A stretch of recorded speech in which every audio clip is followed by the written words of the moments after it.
മറ്റൊരു വാർത്തയിലേക്കാണ്. സംസ്ഥാനത്ത് ഒരാൾക്ക് കൂടി അമീബിക് മസ്തിഷ്ക ജ്വരം സ്ഥിരീകരിച്ചു. പാലക്കാട് പട്ടാമ്പി സ്വദേശിയായ 27-കാരനാണ് രോഗം ബാധിച്ചത്. നാട്ടിലെ കുളത്തിൽ കുളിച്ചതിന് ശേഷമാണ് രോഗബാധ ഉണ്ടായത് എന്നാണ് സംശയം. ദൃശ്യ പുതിയടത്ത് ചേരുന്നുണ്ട് വിശദാംശങ്ങൾ നൽകാനായി. ദൃശ്യ, ആശങ്കപ്പെടുത്തുന്ന വാർത്തയാണ്. മരണം കൂടുന്നു, പുതിയ രോഗബാധിതരുടെ എണ്ണവും വർദ്ധിക്കുന്നു. ഇയാൾക്ക് എങ്ങനെ രോഗം ബാധിച്ചു എന്നാണ് പറയുന്നത്? ഇയാളുടെ ആരോഗ്യനില എങ്ങനെയുണ്ട്? ജീന, പാലക്കാട് പട്ടാമ്പി സ്വദേശിയായ 27-കാരനാണ് ഇപ്പോൾ വീണ്ടും അമീബിക് മസ്തിഷ്ക ജ്വരം സ്ഥിരീകരിച്ചിരിക്കുന്നത്. ഇയാൾ ഇപ്പോൾ കോഴിക്കോട് മെഡിക്കൽ കോളേജ് ആശുപത്രിയിൽ ചികിത്സയിലാണ്. ഇതിൽ ഏറ്റവും പ്രധാനപ്പെട്ട കാര്യം, ഇയാൾ കുറച്ച് ദിവസങ്ങൾക്ക് മുൻപ് ഒരു മാസം മുൻപ് ഈ നാട്ടിലെ പ്രദേശത്തെ കുളത്തിൽ കുളിച്ചിരുന്നു. ഇതിന് പിന്നാലെയാണ് രോഗലക്ഷണങ്ങൾ ഉണ്ടായത്.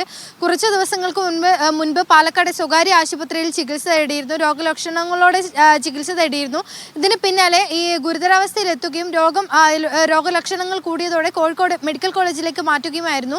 പിന്നീട് നടത്തിയ പരിശോധനയിലാണ് പരിശോധനാ ഫലം പോസിറ്റീവ് ആവുകയും ഈ രോഗം സ്ഥിരീകരിക്കുകയും ചെയ്തിട്ടുള്ളത്. ഇപ്പോൾ കോഴിക്കോട് നിലവിൽ 11 പേരാണ്, ഒരാൾ സ്വകാര്യ ആശുപത്രിയിലും 10 പേർ കോഴിക്കോട് മെഡിക്കൽ കോളേജിലുമായി 11 പേരാണ് ഇപ്പോൾ നിലവിൽ ചികിത്സയിലുള്ളത്. ഇതുകൂടാതെ തന്നെ കോഴിക്കോട് ജില്ലയിൽ 3 പേരാണ്, ഇപ്പോൾ കോഴിക്കോട് മെഡിക്കൽ കോളേജിൽ 3 പേരാണ് ഈ ഒരു മാസം മാത്രമായി ഈ അമീബിക് മസ്തിഷ്ക ജ്വരം ബാധിച്ച് മരിച്ചത്.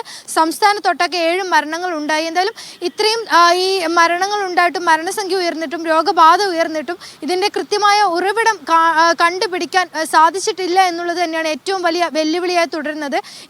ഇപ്പോൾ വീണ്ടും ഈ പാലക്കാട് പട്ടാമ്പിയിലുള്ള 27-കാരനാണ് നിലവിൽ ഇപ്പോൾ രോഗം സ്ഥിരീകരിച്ചിരിക്കുന്നത്. ജീന. ശരി ദൃശ്യ, സംസ്ഥാനത്ത് ഒരാൾക്ക് കൂടി അമീബിക് മസ്തിഷ്ക ജ്വരം ബാധിച്ചിരിക്കുകയാണ്. നിലവിൽ 11 പേരാണ് ചികിത്സയിലുള്ളത്. വിശദാംശങ്ങളാണ് ദൃശ്യ പുതിയടത്ത് നൽകിയത്. മടങ്ങിയെത്താം ഇടവേളയ്ക്ക് ശേഷം.